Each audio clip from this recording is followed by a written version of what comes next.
ডালটা যে এত স্বাদ হবে আমি বুঝতেই পারিনি। ভাত দিয়ে খেয়ে তো আমার মন একদম খুশি হয়ে গেল।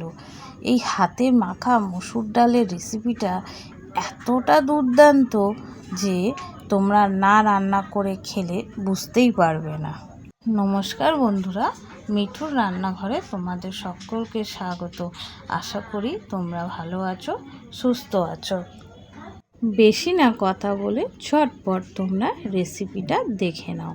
আমি এখানে 100 গ্রাম মসুর ডাল ভালো করে ধুয়ে পরিষ্কার করে কড়ার মধ্যে দিয়েছি একটা গোটা আলু ভাজার মতন কেটে, আর একটা পেঁয়াজ কেটে নিয়েছি ভালো করে, দিয়েছি কিছুটা টমেটো, আর ঝালের জন্য দিয়েছি কাঁচা লঙ্কা, দিয়েছি অল্প জিরে গুঁড়ো, হলুদ, নুন, আর দিয়েছি বেশ খানিকটা সর্ষের তেল। দিয়ে বেশ ভালো মতন ডালটাকে একসাথে ভালো করে মাখিয়ে নেব।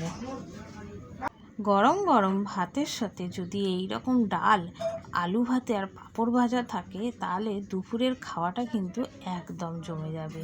আবার অনেকে ডাল দিয়ে রুটি খেতেও কিন্তু পছন্দ করে, তাদের জন্য কিন্তু এই ডালটা একদম পারফেক্ট। এখানে দেখো আমি সব মেখে ভালো করে জল দিয়ে রেখে দিলাম, আর দিয়ে দিলাম এর মধ্যে কিছুটা গ্রেট করা আদা দিয়ে বেশ ভালো করে সব কিছু মিশিয়ে আমি এবারে এটাকে সেদ্ধ হওয়ার জন্য বসিয়ে দেবো।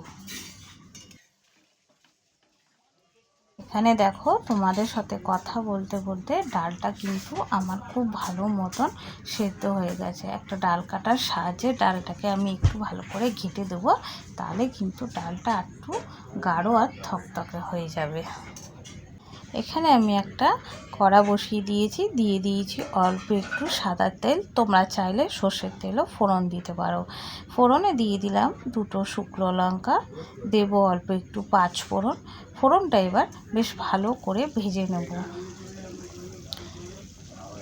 এখানে আমার ফোড়নটা বেশ ভালো মতন ভাজা হয়ে গেছে। এবার আমি এর মধ্যে দিয়ে দেবো কিছুটা কারি পাতা। কারি পাতাটাও বেশি ভাজতে হবে না, হালকা ভাজা হলেই এবারে আমি এর মধ্যে দিয়ে দেবো ডালটা দিয়ে বেশ ভালো মতন নাড়াচাড়া করে নেব। তোমরা যদি এই ডালটা বাচ্চাদেরকে খাওয়াতে চাও তাহলে কিন্তু ঝালটা একটু কম দেবে, আর বড়রা খেলে তো ঝাল দিতেই হবে। এখানে দেখো ডালটা কিন্তু আমার বেশ ভালো মতন ফুটে গেছে। এবার আমি এর মধ্যে অল্প একটু দিয়ে দিলাম নুন, দিয়ে বেশ ভালো করে নাড়াচাড়া করে এবার আমি ডালটাকে নামিয়ে দেবো। আমার তো ডালটা রেডি হয়ে গেল। তোমরা বলো এই ডালটা তোমাদের কেমন লাগলো? যদি ভালো লেগে থাকে আমাকে কমেন্টে জানিও।